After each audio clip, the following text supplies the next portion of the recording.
she hired angel committees to come in and assist. And she wrote out a task list. I'd like you to do this. I'd like you to do that.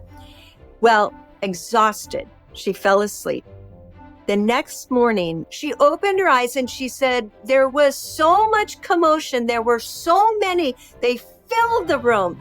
And there were even some that she hadn't hired coming up to her saying, we heard you were hiring. Hi, everybody. Welcome to the Ask Julie Ryan Show. It's where we blend spirituality and practicality to help you live a life of purpose and joy. We have Jean Slatter on the show today. Jean's a mystic who helps people receive clarity, direction, and purpose through accessing their higher guidance. Her book is called Hiring the Heavens, and I'm looking forward to hearing what all that entails and about her own spiritual journey. Please remember to subscribe, leave a comment, and share this episode with your family and friends. Now let's go talk to Jean. Hi, Jean. Welcome to the show. Oh, Julie, I'm so excited to be here. Thanks for having me. Oh, my honor and delight. What's a mystic? Yeah. The name of my website is Creative Mystic. And here's how that came about. I got really interested in spirituality, I want to say now 20 years ago. And, when you are first introduced to that, it's all encompassing, and you're studying and you're learning and diving deep into it. And the problem is that I had kids, a business, and who has time to do all that? So I feel like today we are called upon as mystics to do it in between laundry and in between dishes and all of that. And the mystic in us is the one who is asking the big questions. Who am I? How'd I get here? Does any of this matter? What is my soul? Those are the big questions that all mystics have contemplated on.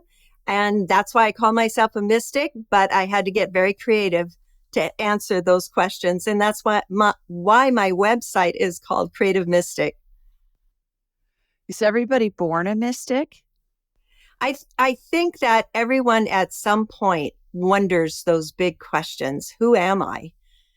Is this just random that I end up here in this life? Is there purpose to it? Is there meaning to my life's events?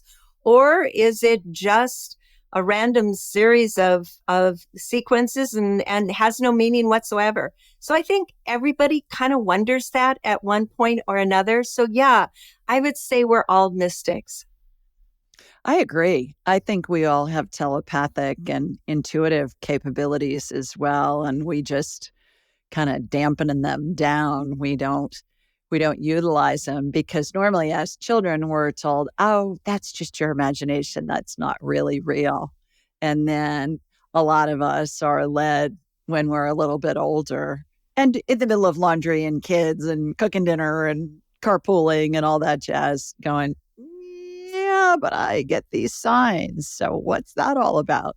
And that's when we kind of ramp it back up. Would you agree? Oh, I would. And so those amazing synchronicities happen that you think to yourself, wait a minute, that was orchestrated. There's no way that could have just been random. That there was a purpose to that. And if the purpose is there, then what is it? And how can I find out about it? And when we have those events, it makes us realize that there is something more than what we can see with our eyes. There's something beyond that, another dimension. And that became very, very clear to me, probably 25 years ago now, when I had such an experience that changed my life. Because up until that point, I was someone who said, if you can't see it with your eyes, it doesn't exist. And I wanted to be in complete denial of anything beyond this physical.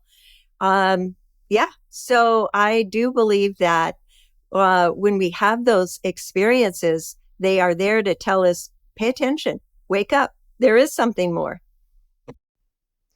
Well, now you need to tell us what the catalyst was for you to wake up, because that was a heck of a tease that you just threw out there to all of us. So please share with us, was there a catalyst or was there a series of catalysts? What Oh, happened to yeah, no, it get was, you into the woo-woo, as I call it?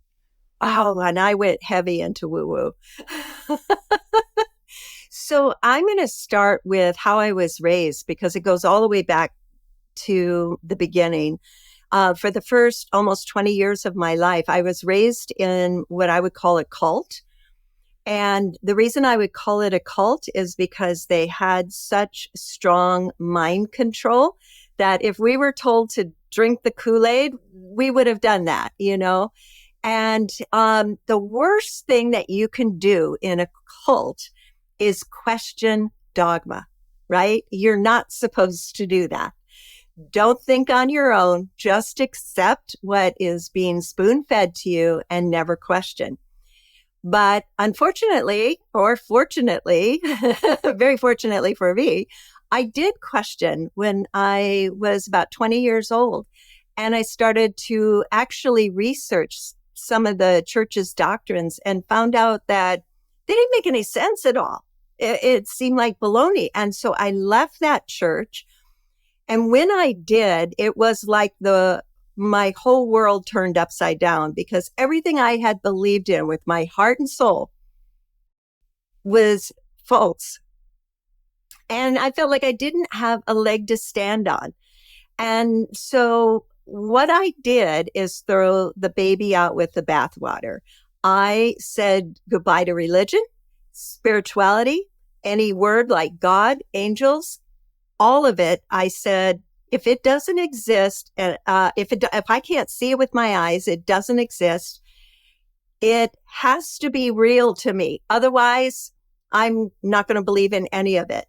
And people that talked about angels, I really thought they were crazy. And now, here it is, fast forward, and I'm a spiritual teacher. So here's what happened for me that changed everything. At the time, I was working as a traditional naturopath, and a naturopath is someone who studies all of the healing arts that are outside of the medical world. So herbs and nutrition and acupuncture, all of those different modalities. That's what I studied, and I was practicing at working in my local town here. So one day, I had a client that came in and we needed to do a technique called a resistance clearing for 5 neurotransmitters. And neurotransmitters are those chemicals in the brain like norepinephrine and dopamine and serotonin. When I would query the body and ask through muscle testing, do I have to name all 5? The body came back and said, yes, you have to name all 5. I came up with 4, could not think of what the 5th neurotransmitter would be. And so I said to my client, we need to reschedule. So I have time to go home and study on neurotransmitters because your body keeps telling me we need to name all 5, and I can only think of 4. Well, Julie, the first words out of my client's mouth were, is histamine a neurotransmitter? And I thought, well, that's really strange. Why would she say that? And I said, no, histamine is not a neurotransmitter. It's that stuff your sinuses produce when you have an allergic reaction. That's why you take an antihistamine, but it's not a neurotransmitter. And then in the very next second, I turn around and I pull a book off my shelf that I had purchased 1 year prior, but had never looked at. Well, the book falls open to a page where histamine is in the title. And that in and of itself was shocking. And I thought, oh, look at this. It's talking about histamine. And then in the next nanosecond, it's as if something took my eyeballs and pointed them right at a line buried in a paragraph. And it said, histamine is also thought to be a neurotransmitter. That was my moment Julie, when the hair stood up on the back of my neck, because I knew something very, very profound had happened and I had no explanation for it. So obviously that was what we needed to do. That was the fifth neurotransmitter we needed. We did the technique. I couldn't wait to get her out of my office so that I could sit there and try to grapple with that and figure it out. What just happened? Because honestly, I was freaked out. That is one of those experiences that you have that you cannot explain away with mere coincidence. Something made me turn around and pull a book off a shelf that I'd never looked at. Then something pointed my eyes and something had to whisper to my client to ask in the first place, is histamine a neurotransmitter? So there I sat after she left and I thought, I got to have an explanation for this, because up until that time, I wanted to study just with what I knew was physical and with what I could see in front of my eyes. But clearly there was something more happening. So I thought to myself, maybe, just maybe, Julie, I have a spiritual physician on this other side ready to talk to me and help me with my clients. So that day, I thought, I'm going to call upon that spiritual physician. And every day after that, when I would go to work, usually in my car, I would call upon this spiritual physician. I'd talk to them like they were sitting right next to me. And I'd say, look, so-and-so's coming in today, and I know they have issues with their heart. And we also have a client over here that has some issues with blood sugar. Can you assist me? And then what would happen as I would be working with clients, I would receive information that I couldn't possibly know. It's like it just would pop in my head to ask them about, well, what's going on at home with your husband? It's like, what? Where did that come from? Or, it just like, how could I couldn't know that, or even herbs that would be helpful that I wasn't even familiar with. So then I thought to myself, Julie, this is what changed my whole life. I thought, well, if I have this spiritual physician helping me with my work, maybe there's something in this unseen dimension that's there for me for other aspects of my work. And I thought, I need a spiritual marketer, a spiritual secretary, a spiritual time manager. I imagined hiring all of these positions in the spiritual world to go to work for me. So every day in the car, I'd have a staff meeting. I'd tell them, okay, did you see the schedule? I've got several openings yet this week. Can you fill that? And my spiritual marketer would be on the job. It's so much so that I was able for the next 10 years to work part-time and support our family of 4 children while my husband stayed home with them. And I never had to hire anyone on the physical level because all of that was taken care of for me on the spiritual level. And that's where my book, Hiring the Heavens, was born, is by hiring from this expansive resource pool that's available to all of us. And it didn't just stop there, Julie. At first, I thought the only reason that I was getting help was because I was doing a good thing, helping people with their health. And I thought that it made sense. I'm doing a good thing. I'm helping people. Maybe they want to help me do that. Okay. But one day I thought, I'm going to do something outrageous. I'm going to ask just for selfish reasons, just for me. And so I imagined hiring a spiritual wardrobe consultant. I imagined hiring a spiritual TV salesman when I needed to go get a new TV. I imagined hiring a spiritual interior decorator. anything at all that I needed, I hired from the heavens, what I call the spiritual temp agency. Those quick hires as you're driving down the road. And you say, okay, I need to find the perfect dress for tonight. I need that spiritual wardrobe consultant to help me find that. And lo and behold, the most crazy things began to happen. And I was clearly getting assistance. So much so that it's actually flat out miracles that ended up happening. One time I had to give a presentation that was 4 hours from my home. And when I got to the location, just as I was pulling in, my engine is over in the red, hot, and there's steam coming out of my, engine. And there just happened to be a gas station right there that had a repair station. And so I pulled in and he says, well, you've got a serious leak here, oil leak, and you're going to have to leave your car overnight. And I said, listen, I can't think about that right now. I have a presentation to do. I'll come back in a couple hours and we'll talk about it. So after my presentation, I came back, we talked, and it looked like we were going to have to leave the car overnight. And I said, I can't do that. So I hired a spiritual mechanic. I said, listen, let the guy put in some oil. That would be fine. And just get me home. And then I'll take care of it. So it's another 4-hour drive home. Well, not only did I make it home, but I never had to repair that leak. The spiritual mechanic took care of it for me. And then as I started giving more and more talks about this, the miracle stories started coming in that were mind-blowing, flat out miracles. I have to tell you a couple, Julie, because this will just blow your mind and give you goosebumps.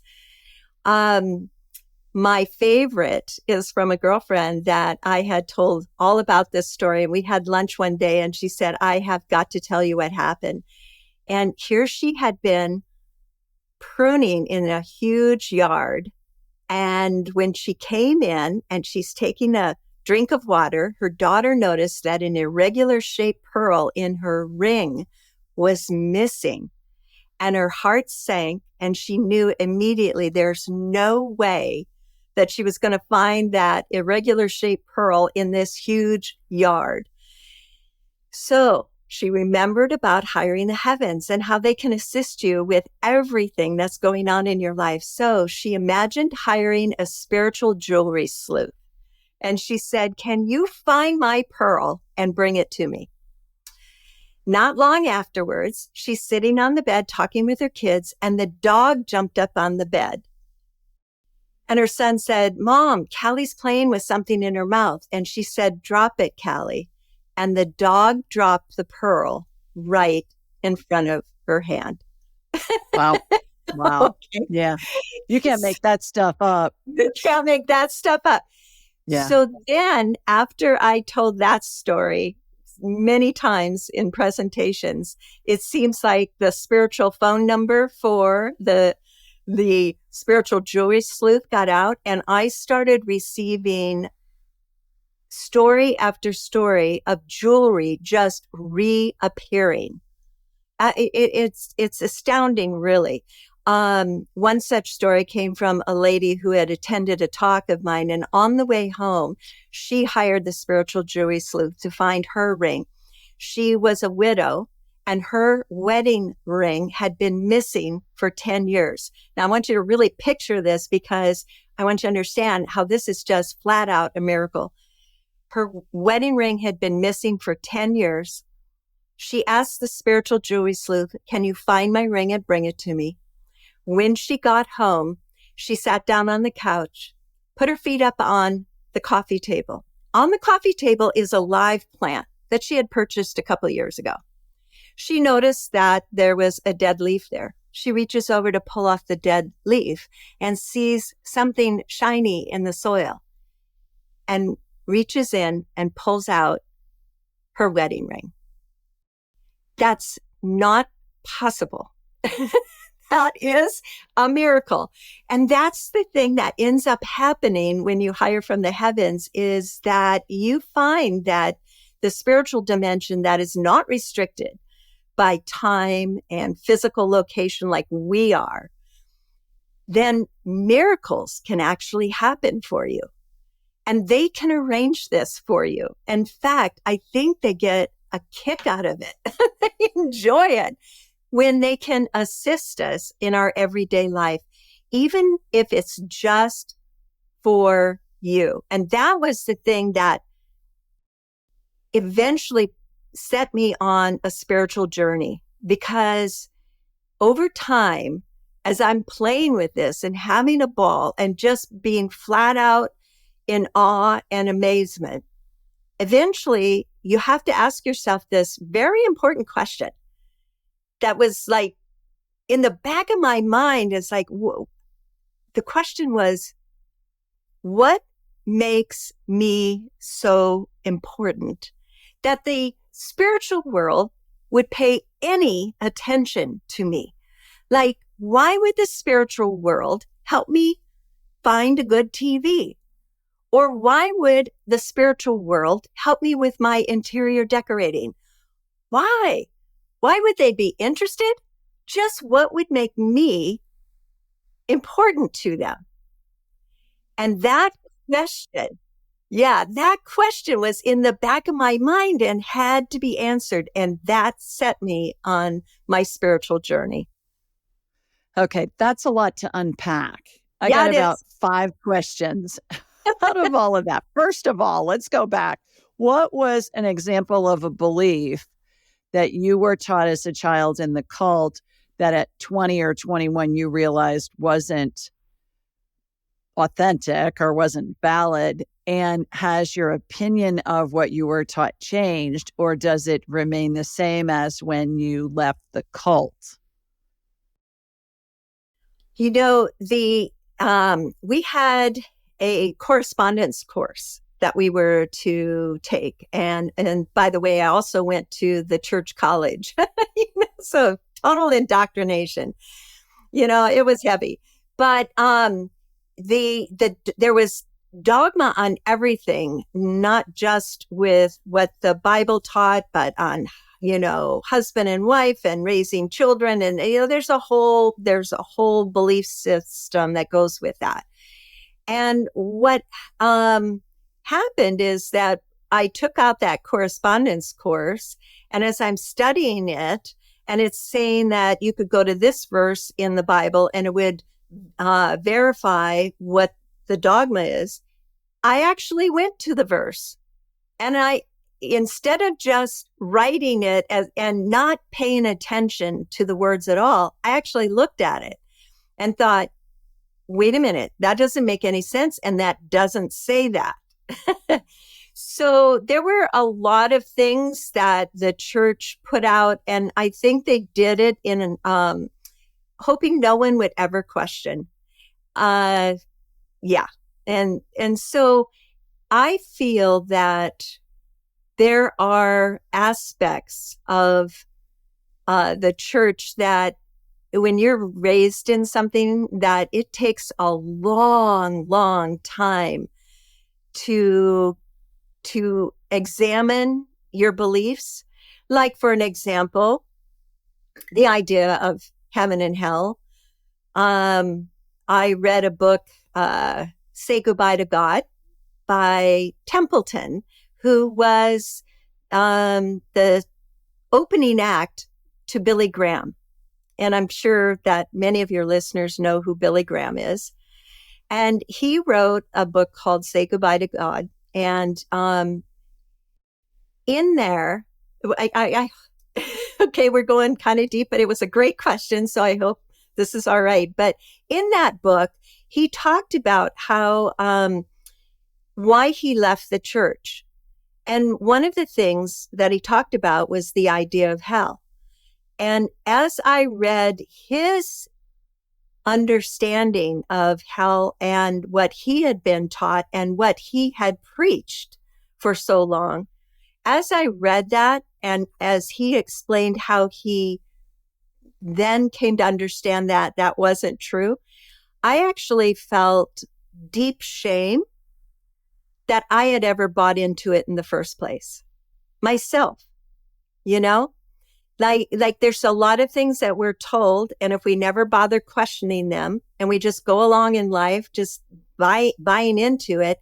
And then that one day that awakening happens and you go, why did I ever think that way in the first place?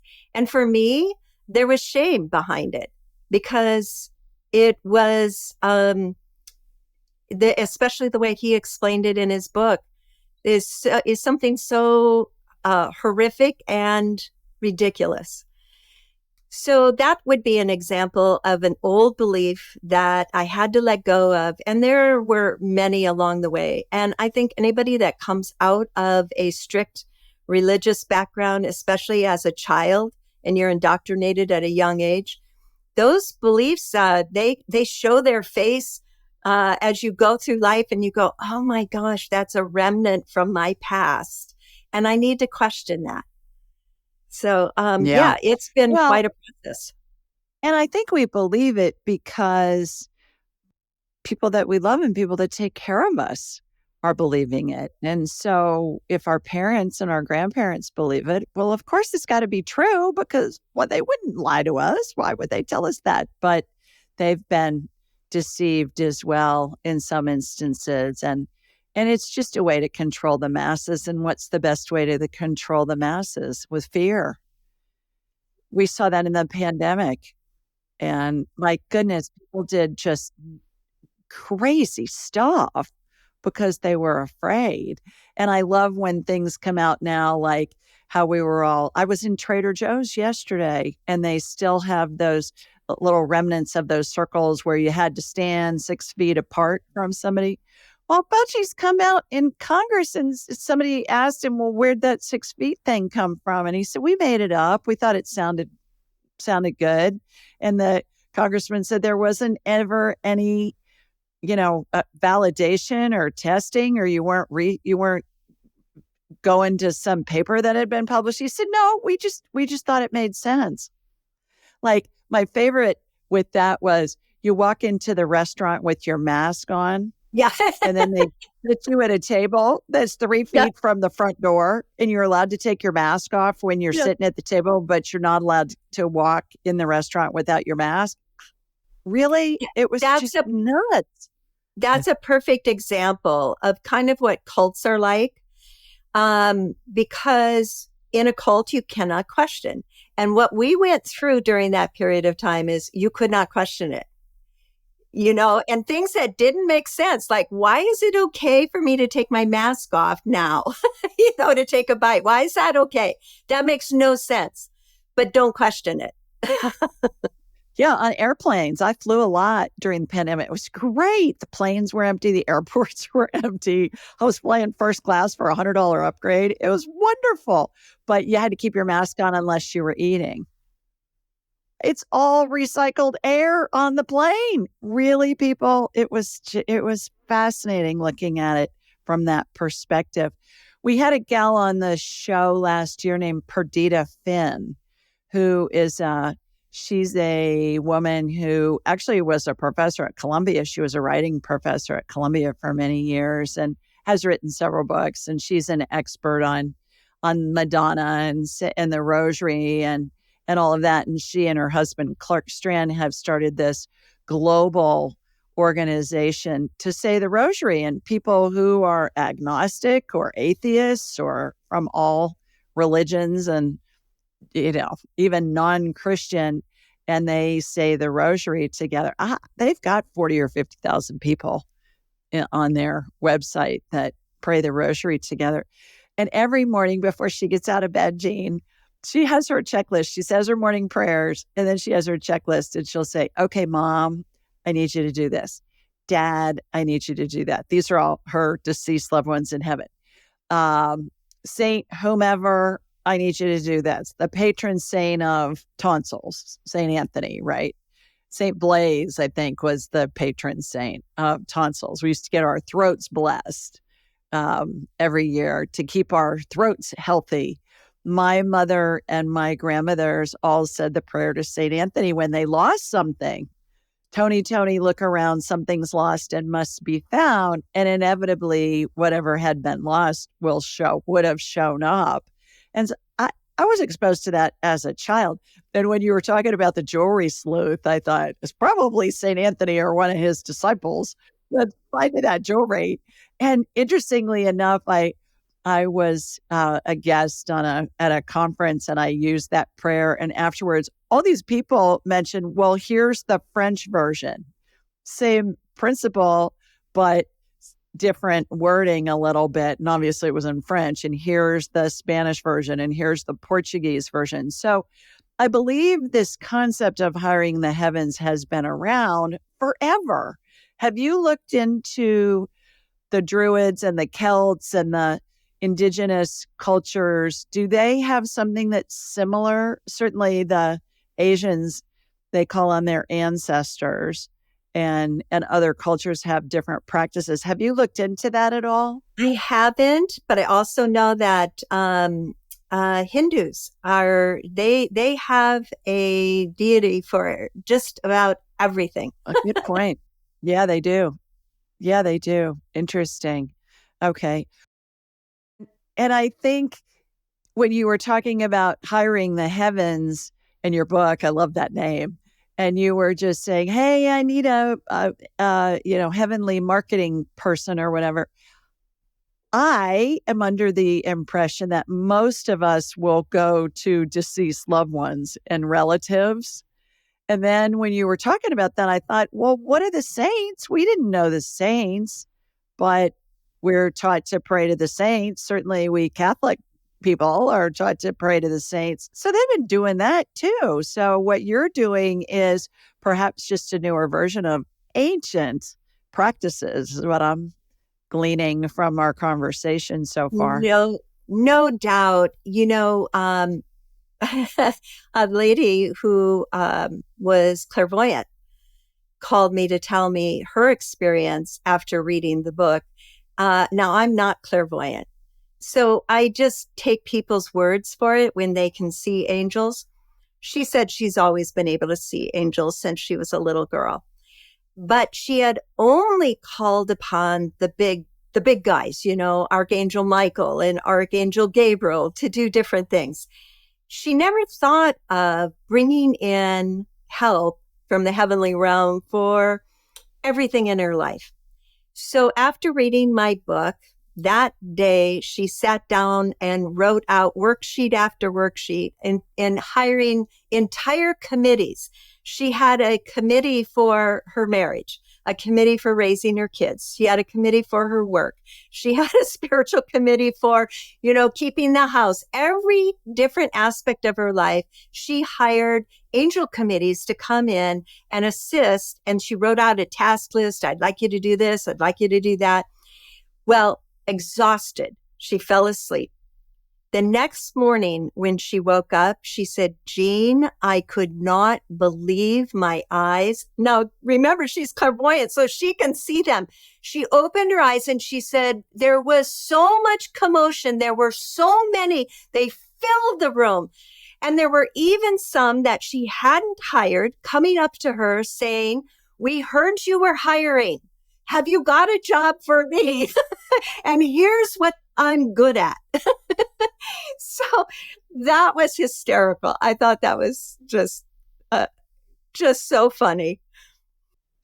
Well, back to the doctor spirit that you called on when you were practicing. In my book, Angelic Attendants, What Happens as We Transition from This Life into the Next, I talk about what happens in the operating room. Because I'm an inventor of surgical devices sold throughout the world and spent a lot of time in and out of surgeries, developing products, testing prototypes, things like that. And when I'm in the room, I'm going to scan it, right? And also, I don't have to be in the room. I can do it remotely, and I do it for clients all the time when they have a loved one that's in surgery. But there is always a spirit or two, surgeon spirit, that's over the head of the surgeon that's doing the operation. The patient's guardian angel is always over the head of anesthesia. And then at the foot of the operating room table, of the OR table, are these horseshoes of spirits that are deceased loved ones and friends that are there to help lend support. And interestingly enough, too, Jean, it's been my experience that the more prayer that's being said for the patient, the more spirits that are in the room. So that piggybacks off of what your friend told you who's clairvoyant. That's point number one. Point number two is everybody's clairvoyant. It's been my experience, spirit's going to connect with us and feed us information in the easiest way for us to hear it, to receive it, to learn it. So if you're a visual learner, a lot of the time, I'm a visual learner, the information will come in first to me visually and then kinesthetically and then other ways. So take my class because you get really good at all of them. And what I found, not only for myself, but for all of my graduates, so there are hundreds of them from all over the world, all walks of life, is once you're playing with spirit and you're on that high vibrational level, the more you use it, the more all of those senses come into play. So by you saying, well, I'm not clairvoyant, which means she's not seeing things. Yeah, stay tuned. Take my class. We'll get you seeing stuff fast. No, I totally agree with you. You know what did it for me, Julie, is learning how to dowse with a pendulum. That is what opened me up. So very much I hear, and I'm claircognizant as well. But no, I know exactly what you're saying. I one time met someone who was clairvoyant and explain what the clairs are. There are people that don't know. I don't use those at all. So explain what's clairvoyant, what's claircognizant, what are the clairs? Wonderful. Yes. There's, I guess, four of them. There's claircognizant, where you just know something and you can't explain how you know it. It's just kind of, it's a thought that appears in between your thoughts and it's just there. And if somebody asked you, well, how do you know that? I don't know how I know that. I just know. And then there's clairaudient, where you hear the words and it's as if somebody spoke them to you.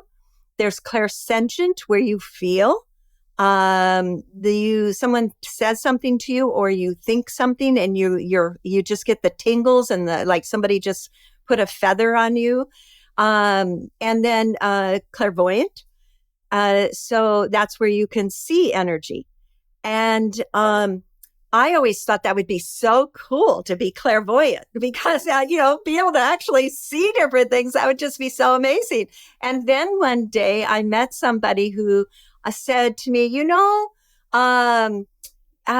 it was difficult as a child because she saw a world that no one else saw, and she didn't know that other people didn't see it. And she said that was really difficult to learn the difference between the two. And after she explained that to me, I thought, you know what? I'm just fine. Just being able to hear and to know, that's fine. I'll just stick with that. Yeah. Well, the others will come in the more you do this. So buckle up, girlfriend, because the others will come in. All right. You're an artist who claims that the angels make you paint stuff. Talk to us about that. How does that come in? Is that direct knowing thing that you just know, okay, I need to paint an angel playing the guitar or whatever? Well, this happened 6 years ago now, when I was at what I call one of my goddess gatherings. And these are yearly events, sometimes twice a year, that I do with a select group of women that we've been doing this year after year after year for, I've lost count how many years. But when we get together for a week-long adventure, we do it with the intent that guidance is going to be there with us the whole time and direct us to the questions we need to ask and to the answers that we receive. And that all of our answers will be ones that we can all share in the wisdom and get something from. So it's a very different kind of gathering than, so you have girlfriends for different reasons. You have girlfriends that you get together just to, have fun, or to even complain, or, what, you have girlfriends for different reasons. This is a very different experience, because all of it is about just getting together with guidance and having guidance the whole time with you. So on our 6 years ago, on our very first night, I asked the ladies what they needed to do to bring more joy in their life. And one by one, everyone went around the room and answered that question. And when it came to me, who was last, I hadn't pre-thought it at all, out popped the word diversify. And I thought, diversify, where did that come from? And what does that mean? And so the next morning, I thought, I've got to know more about what does this mean to diversify. So I had some oracles there, and oracles are like tarot cards, angel cards, various sources of, usually always card decks, but various sources of information from guidance. So I used my pendulum to find out which deck to draw from out of it was a whole box of them. I pull out the deck, I shuffle it, I lay the cards out, and I turn the card over. And what's the card called? Called Diversify. So obviously. Of course it is. Of course it is. But back up for a minute before you go on with that story. How did you use the pendulum to pick the card deck? Did you line them all up and then and you swung it and the pendulum stopped on one deck? How did you do that? Yeah.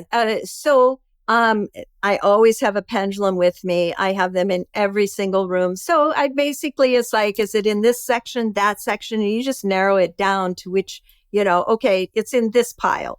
And then is it this one, this one, this one? Okay, got it. And so my pendulum will tell me which deck to use. How does it tell you? Does it give you yes, no? Does it spin to the right for a left, for a yes, and to the left for a no? What's the system that you use for that? I've never used a pendulum. You've never used? Know. Oh my gosh. Oh gosh. To me, this is the most self-empowering tool of intuition there is, because I just hear the answer in my head in a nanosecond when I ask a question. And that is so awesome. But I've been doing it for a long time with a lot of people. Exactly. So, yeah. And for me, starting out, the pendulums I know are helpful to some people. That's exactly right. Because in the beginning, I was not intuitive. I installed mainframe computers, extremely left brain. That's what I had done for work. So when I was introduced to the pendulum, what it did was open up a direct communication to my source. And yes, that practice of opening up that door and talking and using the pendulum for everything from what I should eat, the clothes I should wear, the oracle deck I should pick, constantly communicating through the pendulum and through asking questions to source, it changed me into a very balanced left-right brainer, because I have both the logical side and the intuitive side. And that's why I love this. And I always say to people that left brainers, don't take heart, because the beauty of being very left brain and very logical is that you're very good at asking questions. And so the question is everything. If you want a good answer, you've got to ask a good question. Yeah, you got to be concise. Yes. Yeah, I agree. So ask a good question and you're very logical about it, you're going to get good answers. So I say to people that are left brainers, yeah, you can be trained just like I was. And now I would say, Julie, I'm very much like what you're talking about, where I'll hear the answer.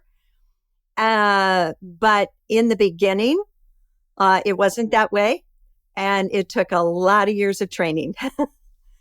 Well, you had talked yourself into that something wasn't real unless you had proof, and the pendulum act as your proof that you had enough, I would imagine, enough circumstances where you asked a question, you got an answer from using the pendulum, and then it ended up being correct.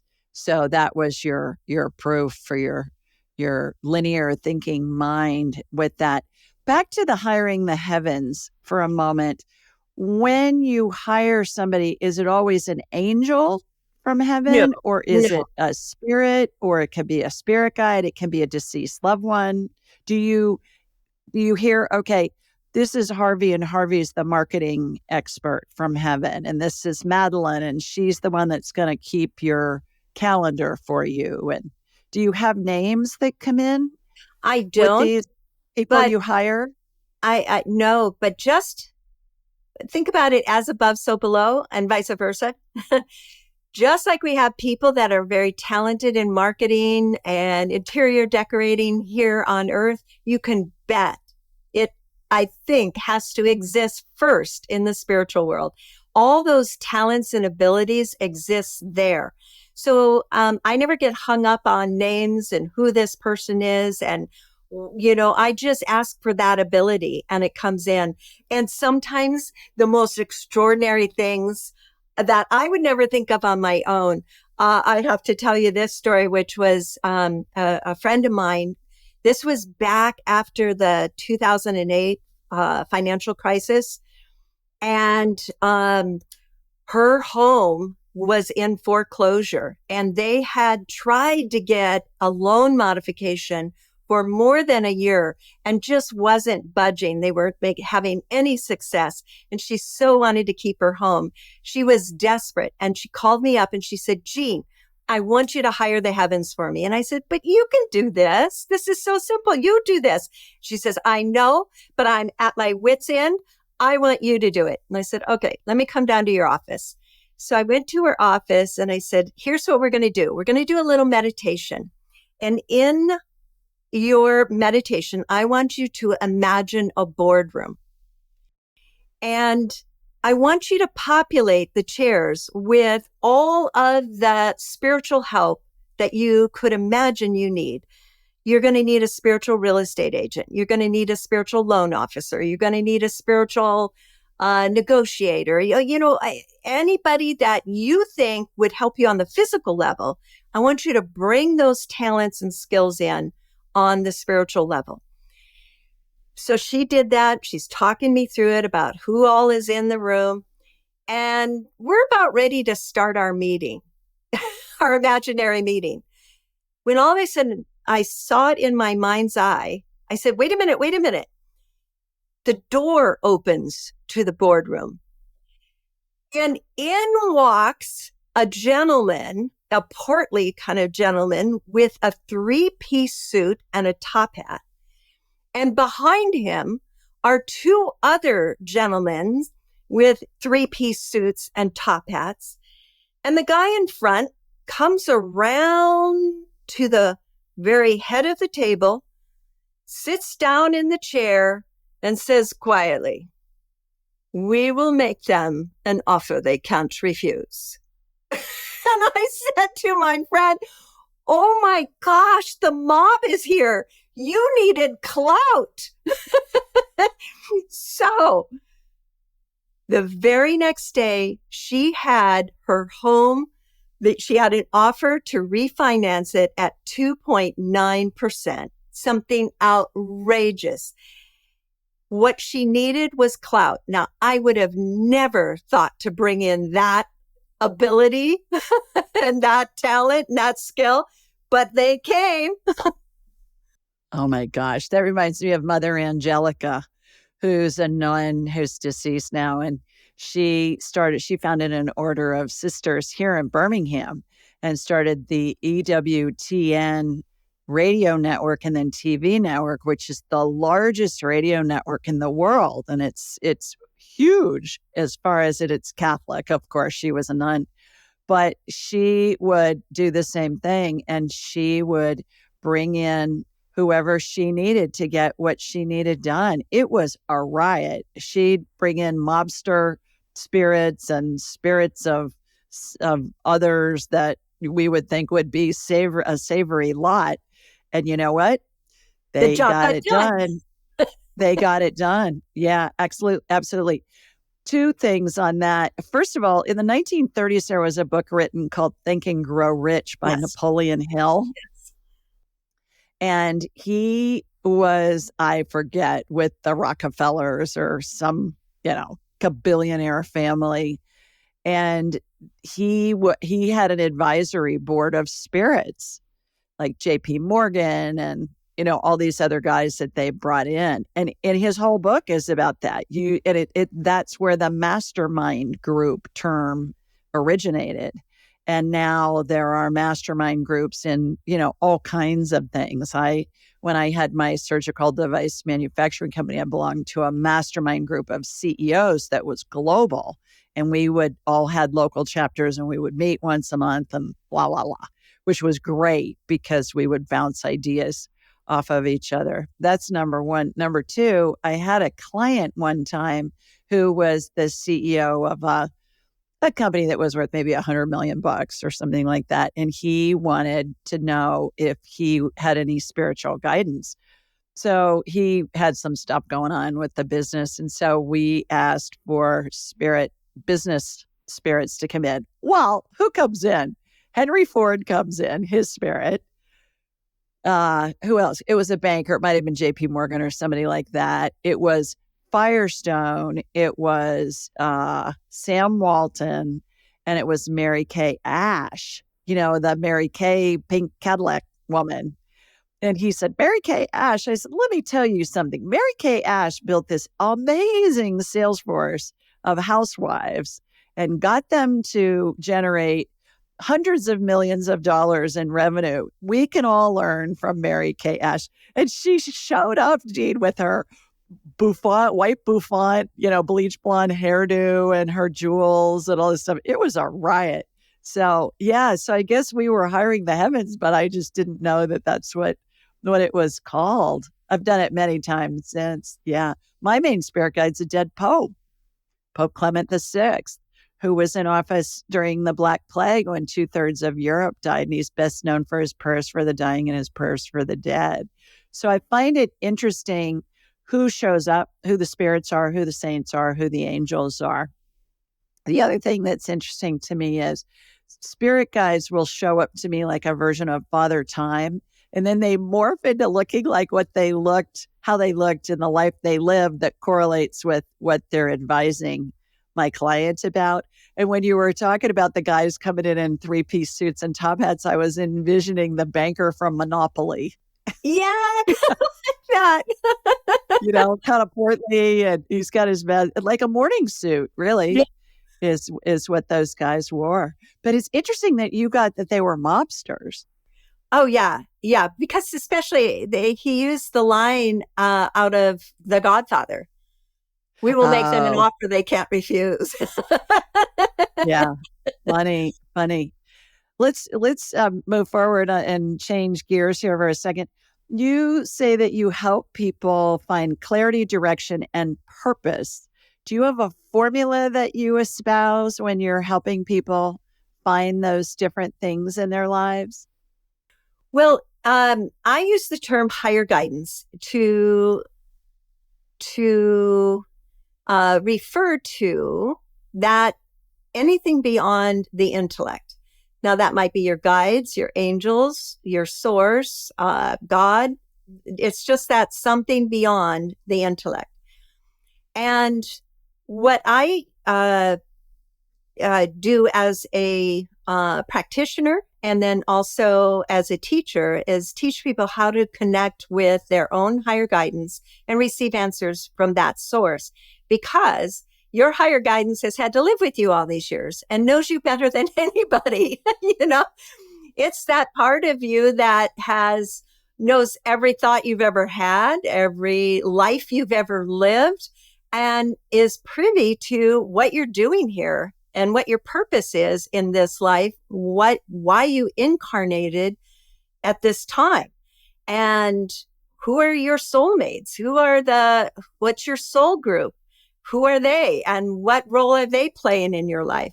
And so all of those answers can be found by connecting in with higher guidance. And again, That could be getting information from your guides. It could be getting information from your guardian angels, or just going direct to source. But it's all available to you because it is you.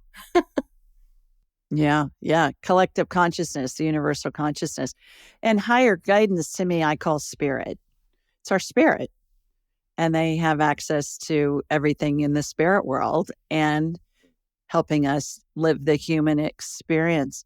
If you were going to give somebody a piece of advice who wanted to just delve into their spiritual life more, what would be their first action item that you would suggest? The very first I would say is start playing with hiring the heavens. And why is because you'll start receiving evidence very quickly that there is something assisting you and that there's more than just what can be seen with the eyes. And when these experiences happen to you and it's clearly not just coincidence, you start saying, again, why is this happening and how is this happening? Why would this be, why would they be interested in little old me, in helping me pick my kids up from school, every little thing that is going on in your life, if you play with hiring the heavens and have that verification that you are getting assistance, you have to eventually ask yourself that question. And when you do, then some very surprising answers come back. It takes you on this spiritual journey because you say, okay, how could I be that important to the spiritual world that they're going to assist me for things that are just for me? Well, when you explore that, you find the answer is because of who you are. And I mean, each and every one of us carries God with us, it is through us that God is experiencing. And when you think about it in that way, that's a very important mission. It means every one of us has an extremely important and powerful mission because we're carrying God with us and God is experiencing through us. And so now you understand why you're so important and why the entire spiritual realm is ready to assist you because of who you are, because of who you're carrying with you and who is experiencing through you. And then it starts to make sense. And when you understand that, now you asked how to begin a spiritual journey. That's what began my spiritual journey, is when I finally understood that. And then I said to my committees, my spiritual committees, my guides, I said, listen, now that I understand that, then I need answers to those big questions. Who am I? How did I get here? What's my soul? How is a soul having an experience? How is it possible that God is experiencing through me? Why would that matter? Why would I matter? All of those questions that I had, I asked my spiritual committees, I asked them, can you give me the answers? And they said, we can. And, but we don't want you to read about it. We don't want you to get your answers from any place else because you've had the experience of growing up in a church where you were spoon-fed dogma and told what to believe. We don't want you reading any books because we want you to get it directly from us. We want you to want to show you how to get to your answers yourself. So what I did is a 3-year journey of asking questions of my angels and guides by journaling, asking a question and filling up binder after binder of answers that they would give me. And that began my creative mystic journey of understanding this life. And then it was so cool afterwards, after the 3 years was up, I began to read books. Then I was allowed to read certain books and I would be, everything would come just as they had told me. I would read it in a book. So it was great to get it first from them and to get verification afterwards. I have a client who I got to talk to a couple of days ago, and she's an actress that we would all know. She's been in movies and TV shows. And things like that. And we were talking about this and how she was saying, who am I to ask for these things? Who am I? Exactly what we're discussing, what you were mentioning. And I said, well, think of it as a movie or as a Broadway play.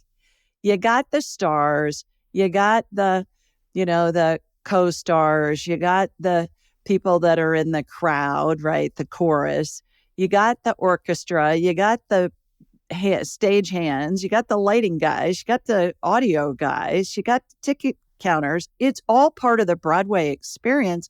And if one is not doing their role, it's going to mess it up for the people who are coming in to watch the show. And she said, I never thought about it like that. She said, we all strive to be the star of the show. And I said, but everybody plays just such an important role. And last spring, when I was in New York, took my grandson for his graduation present. He's majoring in theater and voice and stuff in college. So that's what we did.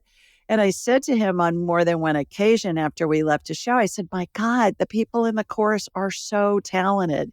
They're just waiting for their break. There's just a plethora of talent on that stage. And then we talked about that. We talked about the stagehands and everybody else, and everybody has a role to play. So I completely agree with you. Two last questions as we're coming to a close. Why do you think we incarnate?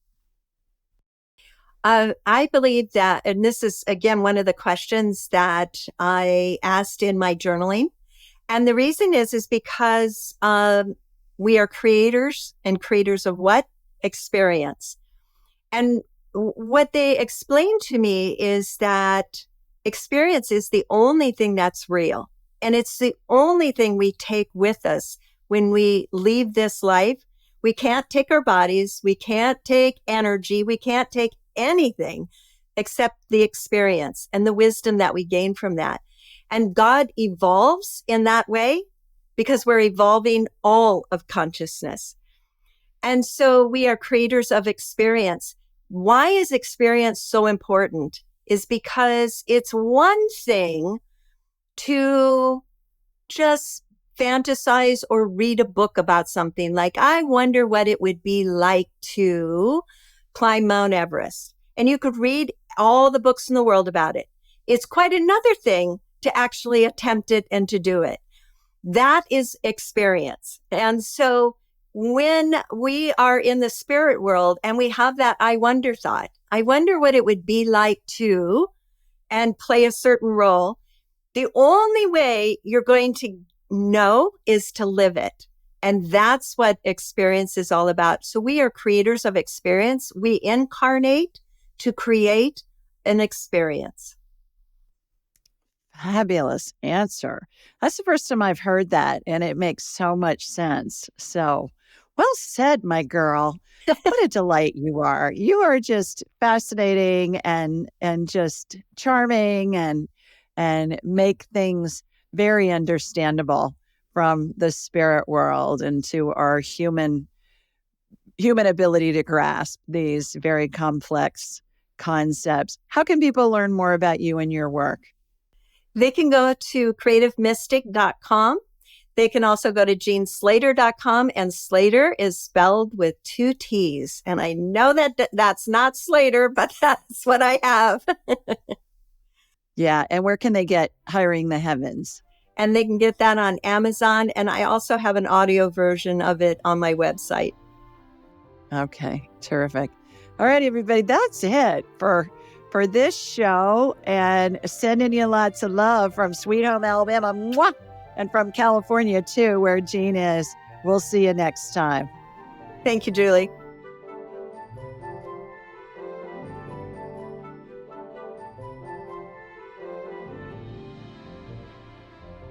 To enhance your spiritual journey, click on one of the videos below, and remember to subscribe, leave a comment, and share with your family and friends.